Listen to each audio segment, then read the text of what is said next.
Well, welcome to Thoughts Can Change Your Life with me, Reverend Lee. We come together and we do this thing. We ask questions.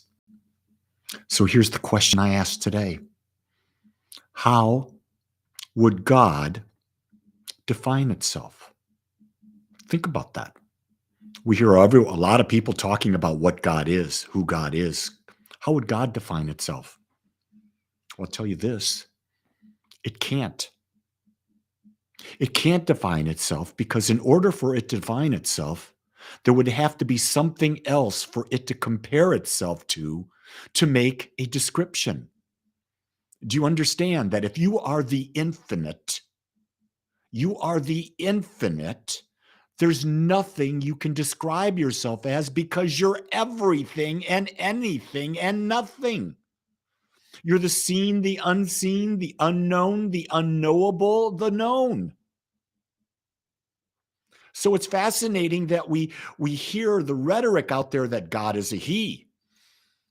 God is this, God is that, God is this. Where do they come up with that? What's their proof? There's a great question. What's your proof? Because you can't define the infinite.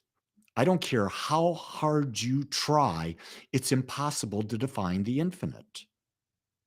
So then again, let's come back to the idea of how do you define yourself? Well, we do. And how do we define ourselves? We compare ourselves to others.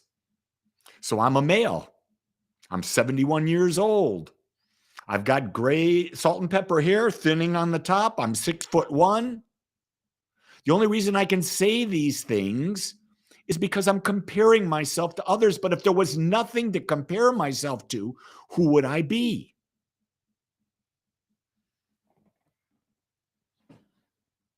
And so what we tend to do is when we're discussing ourselves with others, we discuss ourselves by labels. We create labels for ourselves in comparison to things around us. When we create labels, we don't realize it, we're limiting ourselves.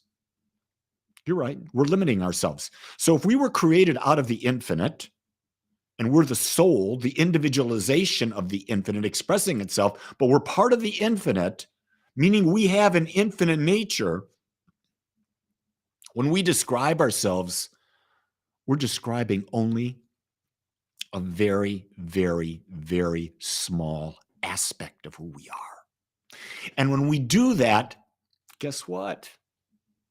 We limit ourselves, immediately limit ourselves. And you find this that who do you want to hang around with? That's a really good question. I like hanging around people who have a zest for life. Chances are, most people my age, I'm not hanging with. They're done with life. They're in this thing they call retirement. I don't know what that is.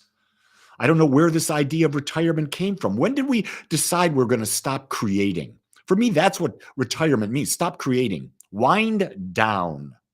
Wait a second. I got so much time in this body. I have an infinite soul that wants to experience more. Why would I slow down? Why would I fit into a model of slowing down? Have you ever been in a senior home? Have you ever been in an assisted living home? There's no creative energy going on there. It's a very, very dark energy. I know I spent a lot of time in one with my dad. People say, well, Lee, someday you'll be in it. And I said, no. They said, why won't you be there? I said, because I've already determined my life. And they said, what do you mean? It's pretty simple.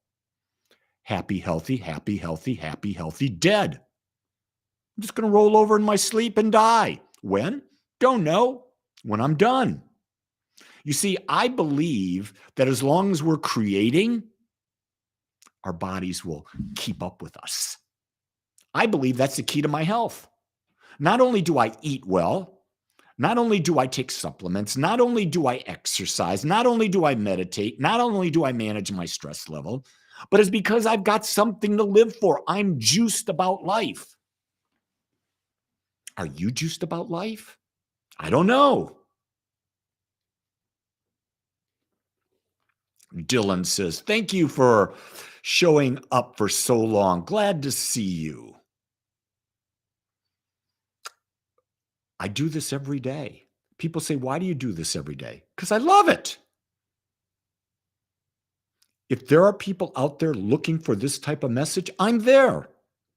And I put myself all over social media, TikTok, YouTube, Facebook, Instagram, LinkedIn, podcasts, you name it.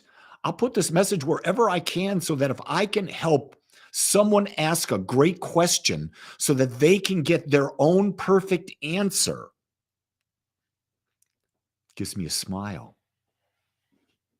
My purpose, my big purpose is to help awaken humanity, to get humanity to think for itself, to get humanity to stop believing the nonsense that we've been told. You are an infinite creator. Isn't it time we start acting like that? You know, last night in our class on self-love, we talked about the difference between love and fear. Love has no expectations, no conditions. Fear has tremendous expectations and conditions. Where do you function?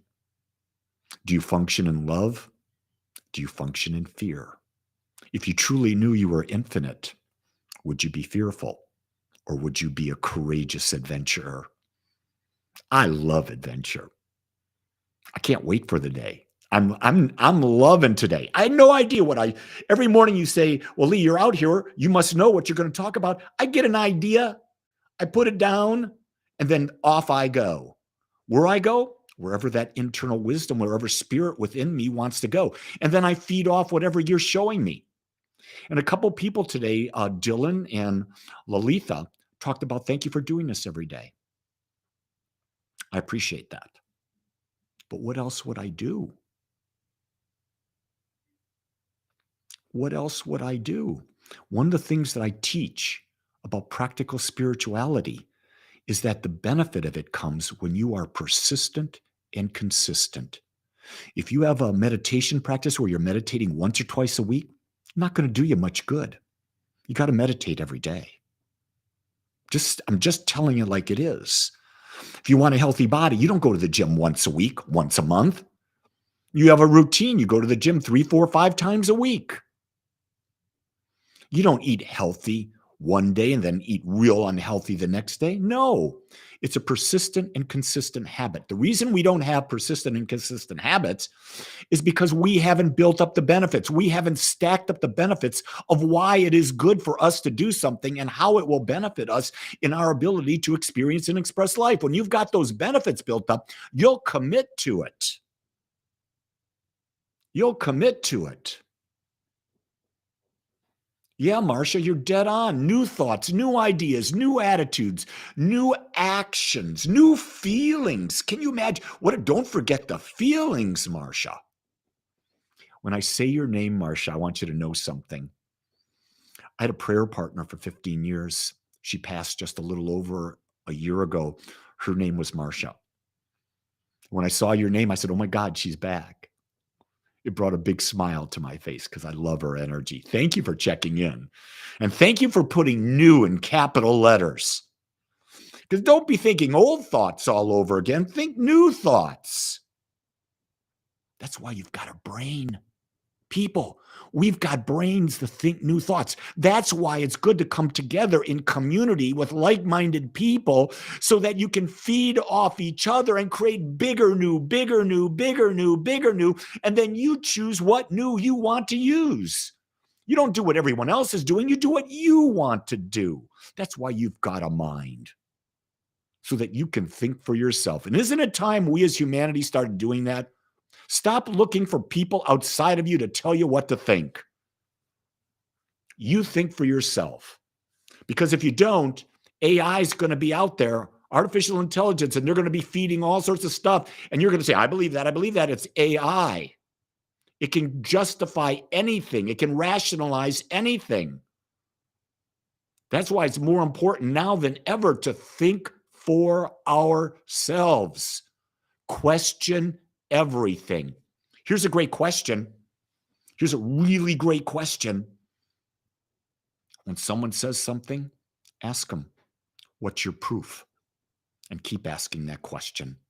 And don't accept BS.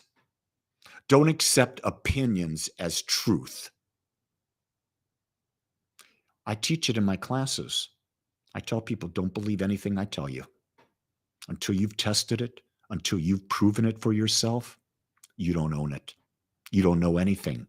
The only thing you can know is what you've proven. You're the number one communicator, the number one power in your life. I would love for you to begin to embrace it now. Every day I try to embrace it more. And it's a job because the world out there wants you to believe that you don't have that power. But I want you to know, test it. It's within you. Create a new belief today and watch it demonstrate. With that, my beautiful souls, make it a great day. Oh, if you're interested, it's Agape Gathering Day. Go to my Facebook page, Rev Lee Wallach, Agape Spiritual Center. And we have gatherings, 1:30 this afternoon Central Time and 7 p.m. Central Time. All are welcome. We talk, we share, we commune. Whatever you want to talk about, it's all up to you. Until next time, know that you are loved. Aloha.